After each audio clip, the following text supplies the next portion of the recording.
Welcome, everybody, to the American Space Museum. I'm Mark Marquette. We're so glad you're with us to stay curious. Today, I've got a wonderful guest, a board member, and a person that's been very active on our green screen here at Kennedy Space Center for almost 40 years, Mr. Steve Lloyd. Hi, Steve. Glad to be here. Well, glad to have you here. Steve, like I said, is a board member. He is an Apollo generation. His dad was an Apollo worker, so he's a second generation space worker. And he's a great board member for us. He's always supported Stay Curious and our Shuttle Fest and other things we've done, Steve. And he's part of taking our museum up to a new level. Welcome. Well, thanks. Great to be here as always in the museum and get to spend time with you guys. Appreciate that. We sure do. Steve's got had some interesting jobs. We're going to touch on that in a minute. He works for BRPH, initials that you might not know, but you're going to know the buildings that they build around the world. He spent 11 years with All Points Logistics, another company that works out at Kennedy Space Center. They've got plans to build some buildings and the infrastructure there. We're going to touch on some of this new rocket renaissance, I call it, stuff going out there, Steve. You've been at the forefront from when the Obama administration turned the Space Center into a business entity. Yeah, I tell people that, this evolution that we're enjoying today in commercial space and some of the activities was all started. The genesis of it was when we landed STS-135. I mean, that was the end of the shuttle program officially. But it was the beginning of all this activity that's going on today, and it's big, great for the area. It is big. When Steve, you worked 7, almost 8 years with the United Space Alliance. That was the contractor, overall umbrella for the businesses that ran the space shuttle, and of course the last one landed in July 2011, 13 years ago. Time flies, doesn't it? When you're having fun. That's right. That's right. We both had black mustaches at one time, and yours was red. Yeah, yours was red. And we're going to see that because you're going to love what he looked like when you were young, and you still look great, of course. But did you think? I mean, what was the crystal ball when you went from United Space Alliance, and then did you go right into working with All Points? All Points. I did. That was a kind of inflection point in my career personally for me. I knew I wanted to stay in the area. I enjoyed doing space. And so, there were a lot of options back then, but none of them had really come to fruition quite yet. Everybody was worried about the change in what we were doing, what was going to happen with the so-called bathtub between, the drawdown of shuttle and the ramp up of some of the activities. But I was fortunate to end up with All Points. It was a great opportunity for us to work together to grow that business through that period of time. And we were very successful in supporting a number of the space activities, and I enjoyed every minute of it. I hadn't heard that expression, bathtub. Yeah, drawing down. We started with when the shuttle programming went down, and it was a bathtub shape, as the activities decrease. And then now the other side of the bathtub is come to fruition with the growth of all the commercial space activities. Well, that's an interesting expression. I like that, Steve. We got Doug Forrest in Los Angeles is saying hello to all. Hi, Doug. Gary Gerald is he's a farmer, Steve, in Collins, Georgia. He brought me a big bushel of Vidalia onions that he grew welcome there. to the show today. Yeah, well, he's been a great supporter of us financially as well. Doug is a space artist. And Mitch Rothman from Man Space says, Happy Splashdown Day from Colorado. Looking forward to another great show. And Steve's got a personal connection to Splashdown Day. We're going to show you here in just a second. And Dean Babcock, another great constant viewer of Stay Curious, is saying hello today. And you're going to enjoy hearing about some of the things that maybe you would have had as a career here on the Space Coast in construction, management of buildings, things that the infrastructure that we need. That's a kind of again, another hidden figure of this whole space program, isn't it? Right. Well, I use the term, and I have for years, that nobody really cares about the ground until you want to get off of it. Everybody focuses on building launch vehicles and spacecraft. But really, you know, what enables all this stuff to happen is the infrastructure that's on the ground. That's the launch pad and the processing facilities and the administrative and logistics facilities and stuff. So that's the kind of the unsung hero of the space, is all the infrastructure. And so, you know, that's what this area is known for. I mean, as we built up through Apollo and shuttle and all that, the infrastructure that stayed here was repurposed, and it's really paying dividends to today in the success that the Space Coast is enjoying. And we're going to get into that in a little more detail of what Steve does. We're going to look back on his special dad who worked on the Apollo. Yes, we're thinking about the Apollo 11 landing 55 years ago. I got my Tang here and my Detroit Motor City mug there from Dave Stange, up there, a glass from Dave Stange, another one of our great supporters here. We all want you to think about Karen Conklin. We've been talking about her in a cancer serious situation, and she's been, some of us have seen her, and she's in good spirits and doing the best she can, and we hope her well. You've known her, of course, since you've been on the board there, and our best wishes go out to her. We sure do, and her family there as we support her. There you are, Steve. Talking about the evolution of space business. We've got, why don't you move that in the center, Marty? We'll probably have to do that. BRPH, I'm going to put up there. The initials that I wasn't familiar with is a company that designs projects so extraordinary and technically challenging that solutions seem impossible. BRPH wants to thrive on the tip of technology in buildings, infrastructure. They've delivered some innovative things to the market very quickly. That's their PR off their website. And you're going to be impressed with some of the structures that you've been in, like I am, that they built. And now Steve is segued into working for them, and he'll tell us more about that. So, absolutely. So, but I first wanted to honor Steve's father, Paul, shown here on the cover of a company magazine there. There we are. Let me scoot over there. It's your dad there. And he just passed away a couple months ago. He was in his 90s, correct? 97 and a half when he passed away. Gosh. So he had a fantastic life, enjoyed everything. And when you talk about being a space enthusiast, there wasn't any that were greater than him. Right. What was his job in Apollo? So he was an electrician, worked on a number of systems out on the launch pads and on the crawler, the mobile launchers. And then the last part he did was more on the fire suppression systems and stuff like that. Mm-hmm. So what did he always reflect on, the moon landings? Of course, this is 55 years later.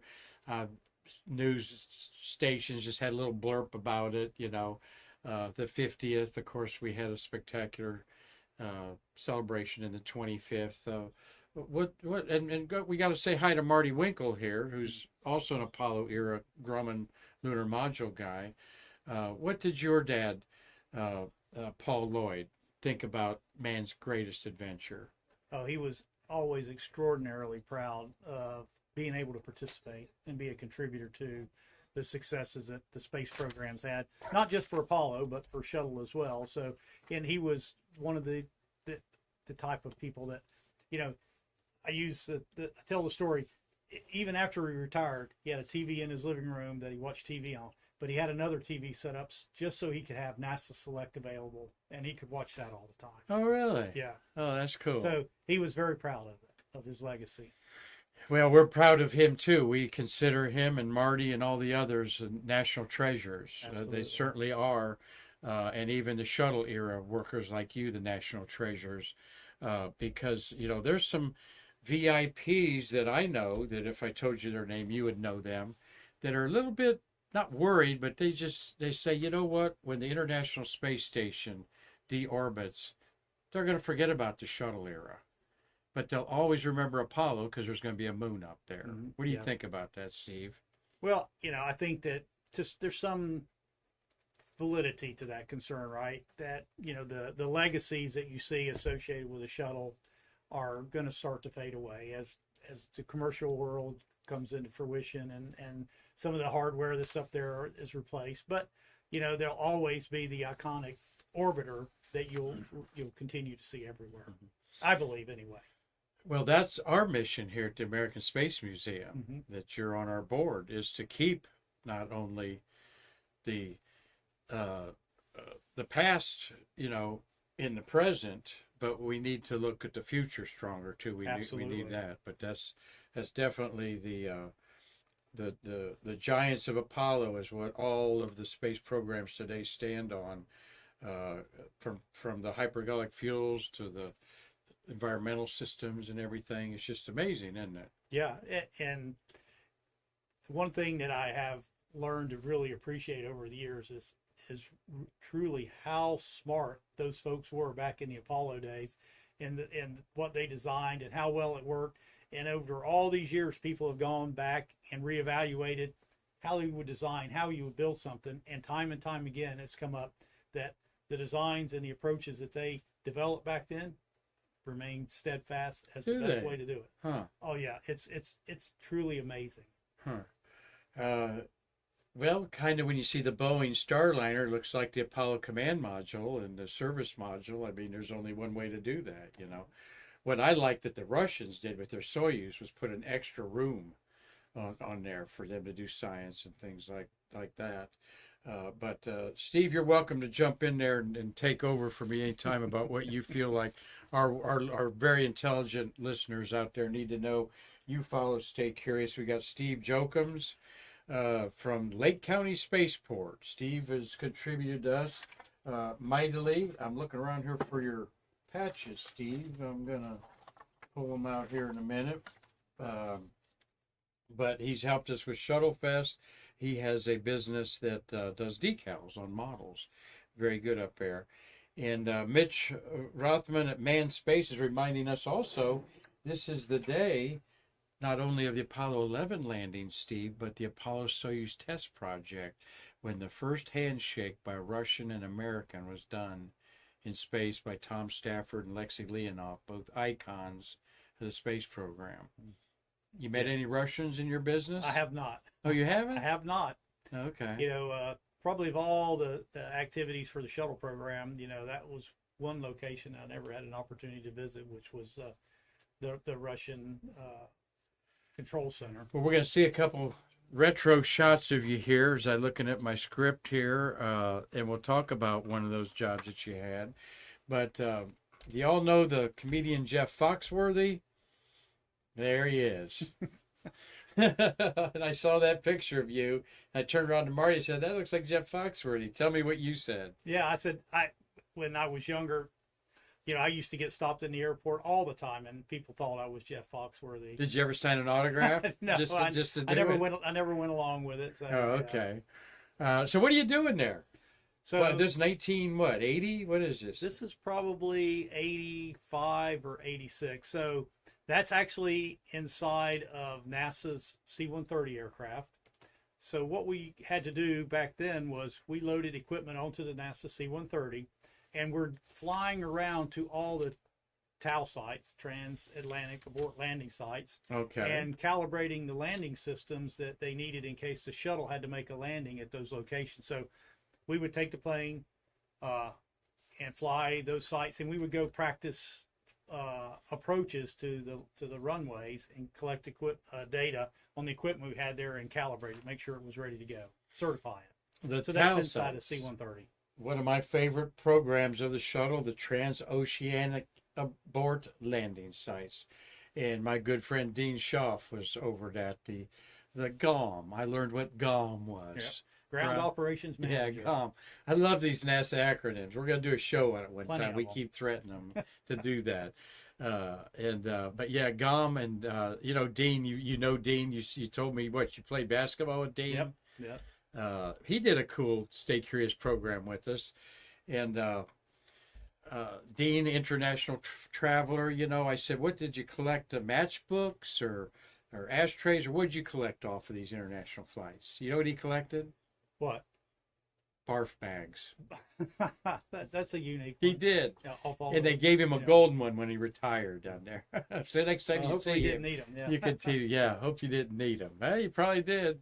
Going over there, those tail sides. What you don't know is when the shuttle launched off one of these two pads here behind us here, if it lost one engine, it had enough power, hopefully, to land in Saragossa, Spain, or Yeah. Morocco, or So we had two in Spain, one in Zaragoza and one at Sevilla.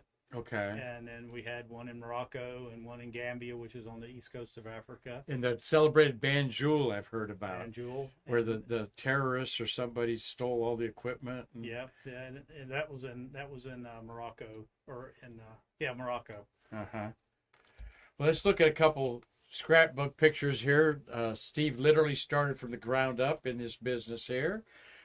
So it's always, good to see that you got your elbows dirty. Yeah, then That's actually putting adjusting some of the antennas on the bottom of a C-130 there. Uh-huh. And there you are. I think it's in Zaragoza, Spain, but that's one of our power distribution systems out on the runway for our equipment. So I got to ask you, were you married when this was all going on, or were you a bachelor on the run? I was actually married, yes. Okay.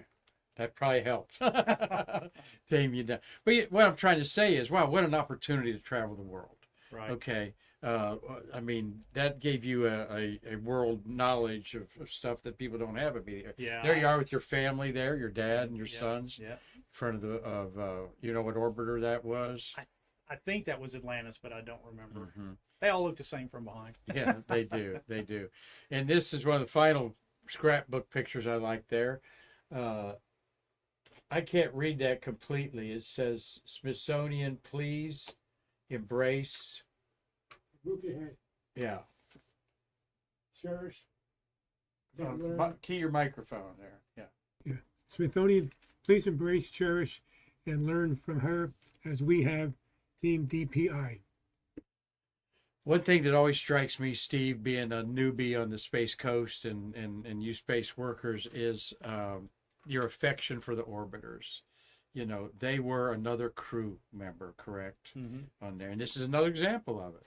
Yeah, you know, those of us that actually spent a lot of time working on the orbiters themselves, you know, had that affinity for them, you know, and, you know, I was very fortunate to get to spend, you know, a good bit of time in just about each of the orbiters, right? So it was an opportunity, and one of those things that you don't fully embrace the value of what you're doing when you do it, but later on I was like, wow, you know, how many people got to spend time in the bowels of one of those orbiters. Yeah, not many, and we're glad that people come and talk about it, because Dave Stange up there in Michigan says hello, and he's always interested in seeing about it. And our audience always got great, intelligent questions. If you got one from Steve anywhere, I'll bet he can even talk about alligators on the thing there. Okay. Yeah, Marty. So let's talk a little bit about a couple other things here. Of course, you ascended through the ranks because we're smart and we're valuable to the team, and you got the Snoopy Award there. And no, that's a poster of you getting the Snoopy Award I figured out there. Tell us what the Silver Snoopy is.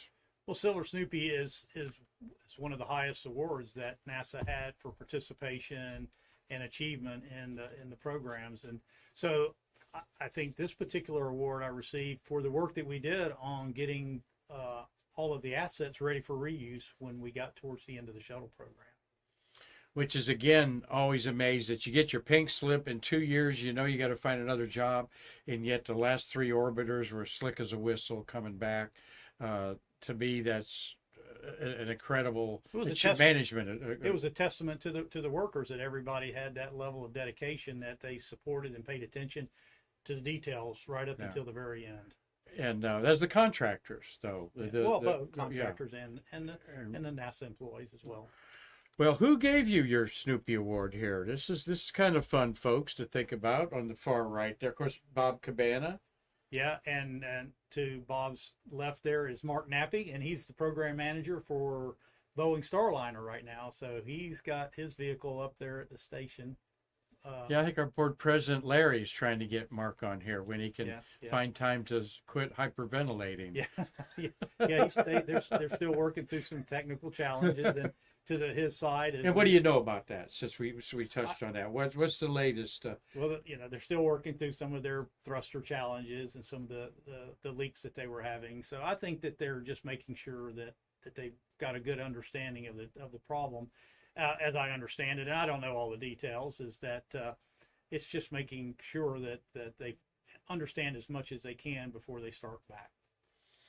But it's safe for them to come back in the Starliner. Oh, if it's not safe, they won't do it. Right. But people don't realize this is a third trip to space for that Starliner. Yeah, right? It's a reusable spacecraft. Right. They the last one they did a suborbital flight. They had a couple little challenges. They were going to fly it on a little broader mission, but they had some technical challenges and had to bring it back. But it has been to space before. Yeah, and the lady Rita Wilcoxon. So okay. she was the NASA program manager then, and she's still around doing stuff. In fact, I ran into Rita. She's living up in Huntsville these days, still doing NASA work for some other companies. And who's the astronaut that supported you? You have to have an astronaut support you, and then they take your Silver Snoopy to space, right? I think it had already been to space. Oh, okay. Yeah. Butch Wilmore. Butch Wilmore.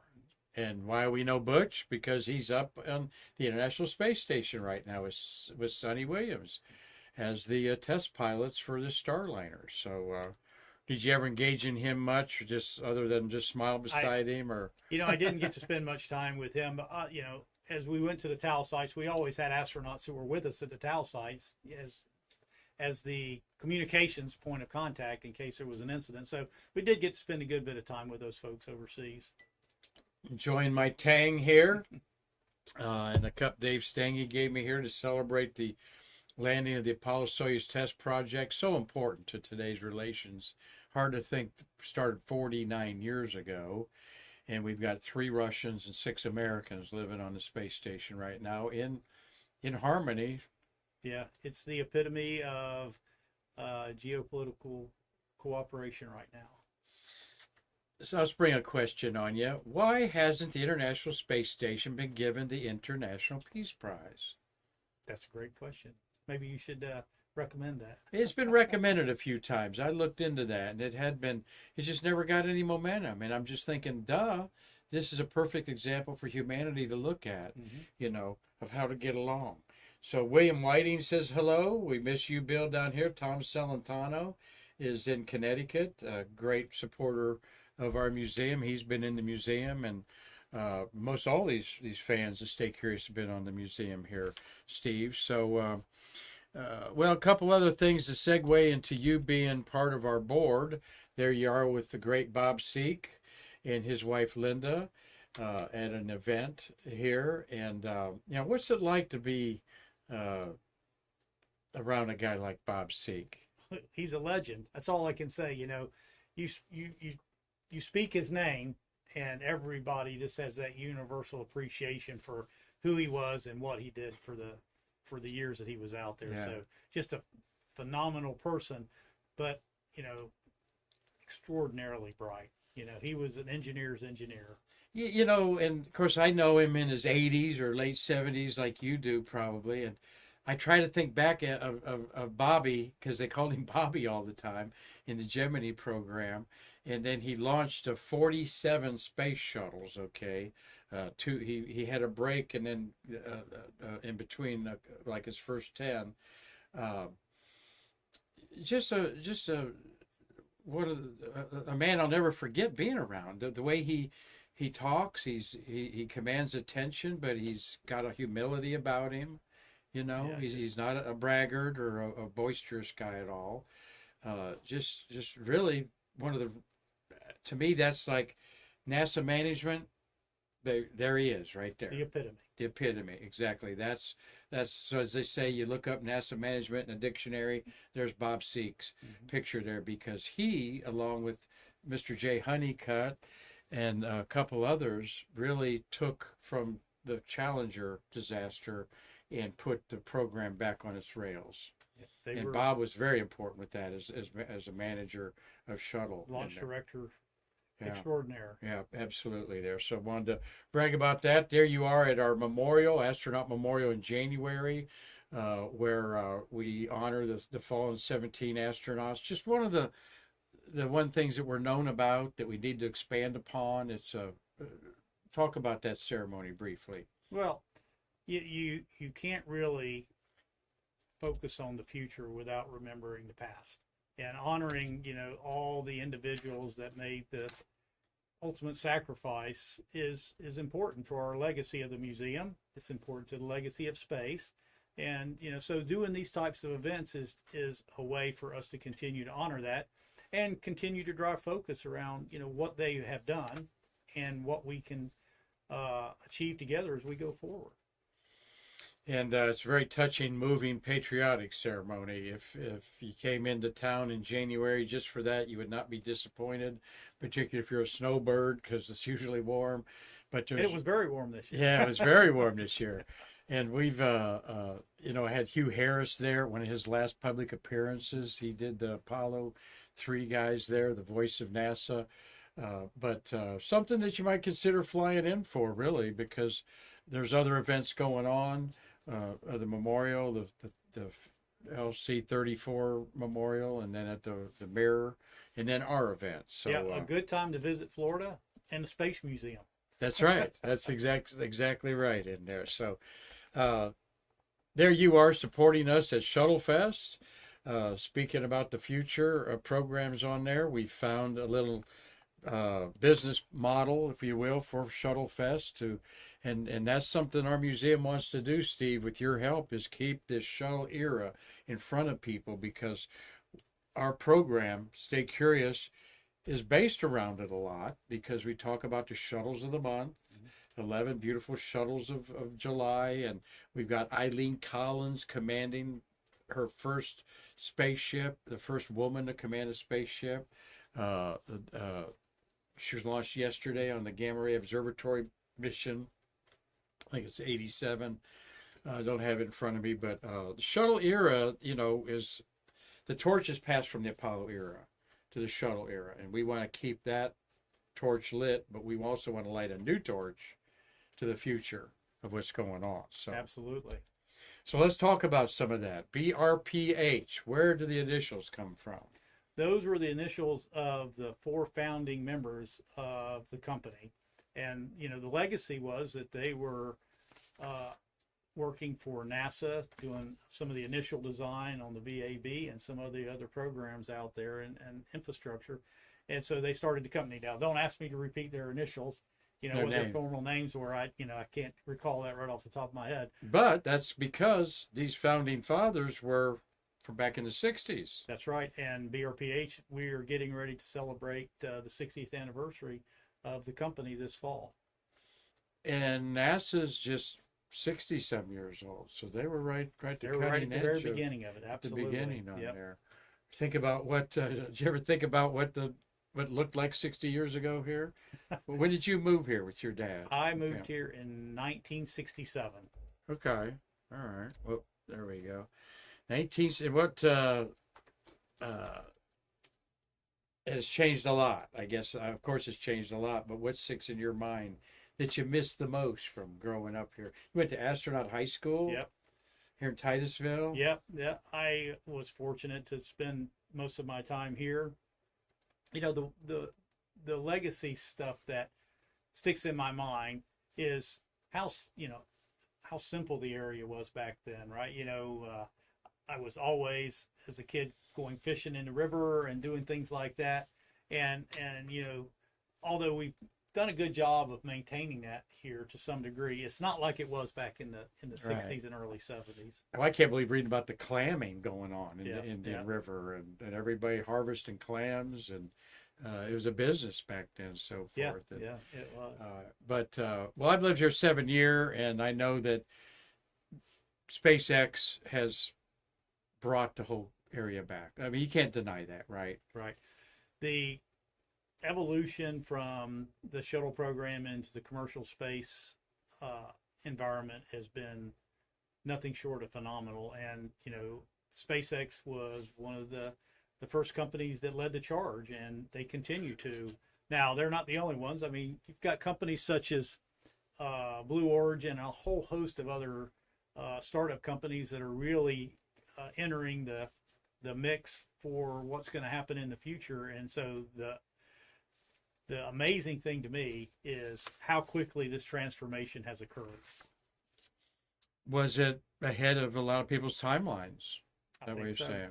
I think so, and that was again driven by the success and a whole host of other factors, things that it was just time for change. The factors as the government looking to get out of managing all of these things and looking for companies that would come in and provide the infrastructure and the capabilities as a service to them, as opposed to the government having to manage it. And so those were all key influences on us getting to where we are today. And one thing we've got to think about is the workforce. Space Florida is very active in bringing in workforce, but the competition, speak about this, Steve. You got Blue Origin up in the state of Washington. Okay, of course, they're a huge campus here. It's billions and billions of dollars spent and have not orbited anything yet, but they will. You got SpaceX in California, and then their presence in Texas also, and then us here. So we need to have those good engineering students want to come here instead of elsewhere. How are we doing that? Well, I will commend Space Florida has done a phenomenal job of helping raise awareness of the need for resources here, skilled workforce. The institutions, the colleges have all done their part to help foster the growth of the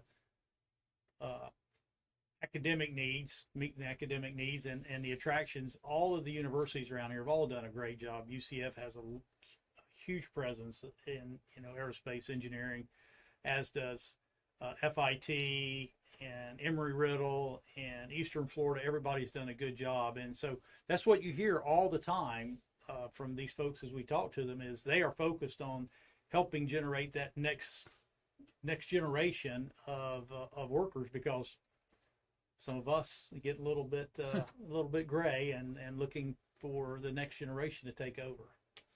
Yes, you're a University of Central Florida grad. Absolutely. Go Knights. Go Knights. Go Knights. They're actually in a big football conference now and so forth. He said the FIT is Florida Institute of Technology. It was like a high school campus 10 years ago, and look at it now. Am I right? Yeah, they're continuing to grow and evolve into the needs of the local area. Uh-huh. So you're saying the future is bright, that we're going to get our share of engineers here on the Space Coast. Oh, absolutely. To do these things well, here. Who wouldn't want to come here and live and work? That's right. Absolutely. We live in paradise, and though hurricanes sometimes discourage that, it's still a lot of fun to do. BRPH has built these facilities, folks. Did you know that they built the Atlantis complex? You don't see this angle of the Atlantis complex there. And of course the gorgeous, just best display. I always get goosebumps when I see her there. Yeah, that I may be a little biased, but I think that is the best display for the orbiters that's out there. And the reveal of it, we've talked about many times on the scrim behind it. I at least twice a year go through and see the whole beginning, just to experience that. And Steve Jokums knows what I'm talking about. He's been through it. So is Dave Stange. What's cool about it is it's at a certain angle that it would be at over Florida when it's landing. So cool. He also did the Gateway. This is inside the Gateway, maybe a couple years ago, because they've got the Blue Origin over here in the far right. And that's the Orion spacecraft, flew 12 years ago. But this is really a beautiful building. Yeah, our architects are phenomenal. No, there's no other way to describe them. And their ability to take something as impressive as the Atlantis and make it more impressive is just great. Yeah, and the remembrance of the Columbian Challenger below it, and And then they always have a lot of cool things as I go back there for the kids. Mm-hmm. They go up to the top up here behind there, and they can go down a slide, that's cool. That's the slope of how the shuttle comes down. That's the whole idea of the slide, is they're going down like that last, 1,000 feet to the runway there, and other things like that, right? Yep. From their website, BRPH says that as technology evolves, BRPH evolves along with it, using tools like generative design, visualization, virtual and augmented reality, whatever augmented reality is, 3D scanning, BIM modeling, and machine learning to truly walk our clients through every step of design process and deliver complex, highly technical solutions. Of course, everybody thinks they're on the cutting edge and innovative this and that, but this company's got a 6-decade legacy. Yeah, I don't care who you are, the pedigree of the company is phenomenal, and that was one of the driving factors that I decided to join the company just recently. Only been with them for about 8 months, but it's been great, and my key decision point was being able to work with a great company like that we could leverage that history and apply that to all this evolving infrastructure needs that are out there for the commercial space activities. I'm sure you didn't have to leave all points, but you might feel like I do here at the American Space Museum. I'm allowed at this back end of my life to use all my skills in one place, and it makes me feel good. Do you feel like that? Oh, absolutely. Again, that was one of the reasons that I decided to make a change, is it was something with what I call the backstretch of my career that I could go off and make it the biggest influence on the space ecosystem as possible. Now, where do you consider your expertise lies, as we've labeled you aerospace and defense? Well, I'll tell you, in my role there, we do have the overall responsibility for both of those domains. Aerospace is a pretty broad area. Defense is a really broad area. But I'll tell you, our real legacy drive is driven by space, and so we spend much more time and energy and do much more work on the space and aerospace side than defense. But we do stuff for companies that or entities that are more defense oriented, like the Space Force, for example. We do a lot of work with the Space Force, so they kind of bridge the gap between space and DoD. Okay, yeah, because certain things, if you're going to build buildings for the Defense Department, they have to be certain parameters, and absolutely. You probably have to sign a whole bunch of non-disclosure papers to even be in on the talks about it. I can't even talk to you about doing it. Yeah, I'm just right. kidding. Okay. I don't want to be on anyone's hit list, so don't tell me anything on there. But I'm just trying to probe a little bit about what we're fascinated with what you do on the defense side. Is it mostly just the brick and mortar? Well, brick and mortar is kind of this not actually the right way to quantify that. The facilities and infrastructure that they require is so technical these days. It's just not a 4 walls and a roof, right? So what is required to support the activities that go on in these buildings, whether it's development of spacecraft or a launch vehicle, or something that requires classified data management, where people need to work in what they call a SCIF, which is a classified vault to go do work in. All of those things are unique, so it's much more than brick and mortar. Okay. When you said that, I'm thinking, and I don't know if you know about this or not, but gosh, we're thinking way into the future here. Bluetooth has become so popular and so natural now, like everything, what the hell's Bluetooth? And then now everybody's got Bluetooth headphones and stuff like that.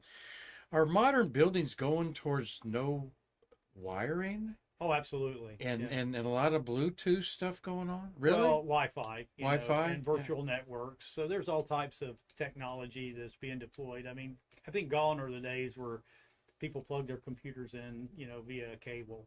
Uh-huh.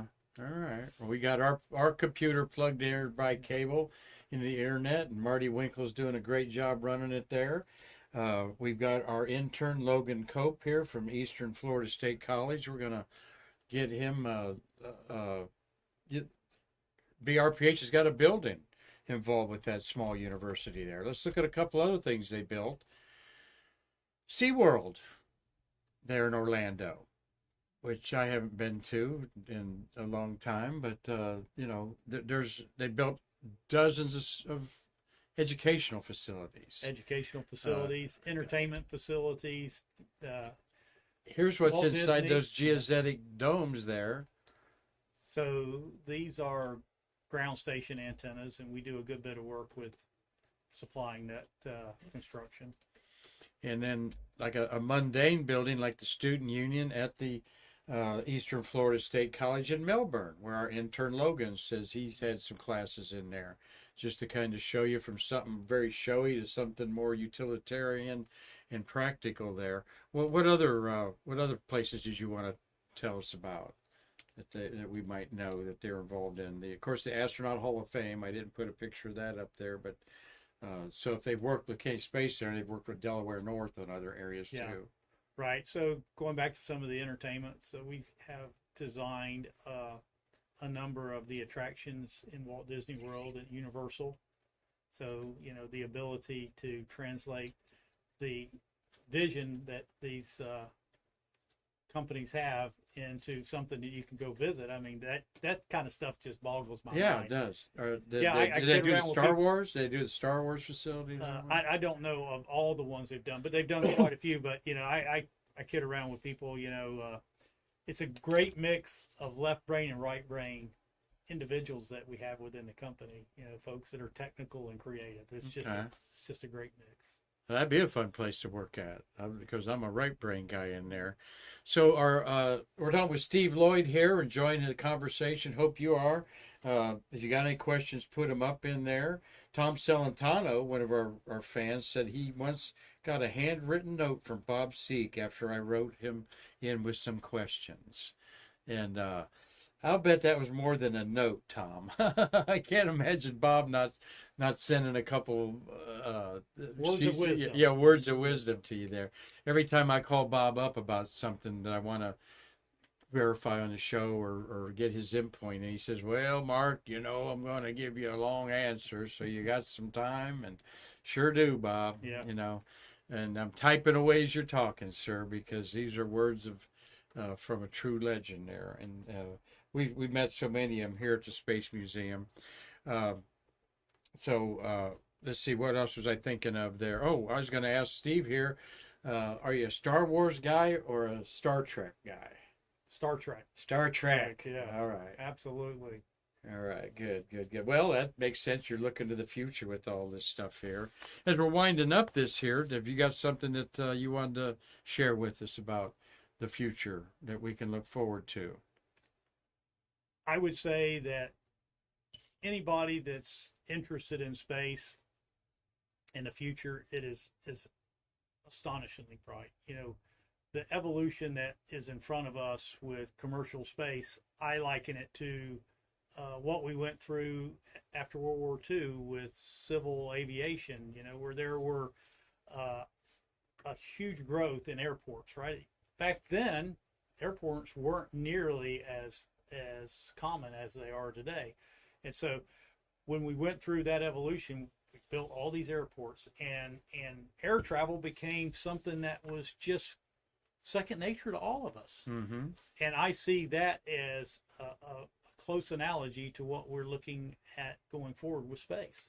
How about taking that analogy one step further and say NASA is going to become what the Federal Air and Aviation is too? Well, they will absolutely be a partner with the FAA. The FAA has NASA being to the private space companies will be more like an FAA putting regulations on. Well, and the FAA is governing the commercial space activities. Yeah.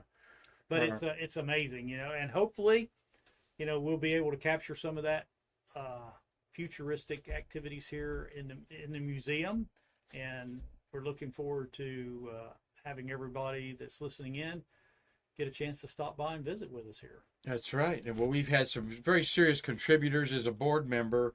I want you to speak about, how important it is as a nonprofit that we have sustainable funds coming in, and your individual donations do matter a lot. I know, as I mentioned, Steve Jokums helping us out. We've had the USIAC brothers. Marty's talking on the USIAC family microphone over there. We've had Hazel Banks watching, always supporting our museum on here. We need big company corporate funding in there, but speak as a board member to our fans out there about how important they are to us. Well, every member, every visitor is important to the success and the continued success of the museum here. These types of infrastructures and the displays and stuff we have here don't come free. So we have to pay attention to making sure that it stays viable into the future so that we can continue to share the legacy of what's happened, display some of the future, and more importantly, support some of the STEM activities that are so critically vital to us getting the next generation of space workers ready to go, getting them excited and enthused. So every dollar that we collect from our visitors is important. Every dollar that we get from donations and memberships is critically important. So I'll tell you, we really appreciate everyone that visits and contributes, and we want to continue to look for ways to make sure that we establish and maintain those relationships going forward. Well put there. Steve, what I dream about is I've gone to some of the museums around here. There's Fort Christmas, for example, and I'm looking at an artifact from the Civil War from 160 years ago. And our space age is just 60 years old. We've got John Glenn's hard hat that's 60 years old in here.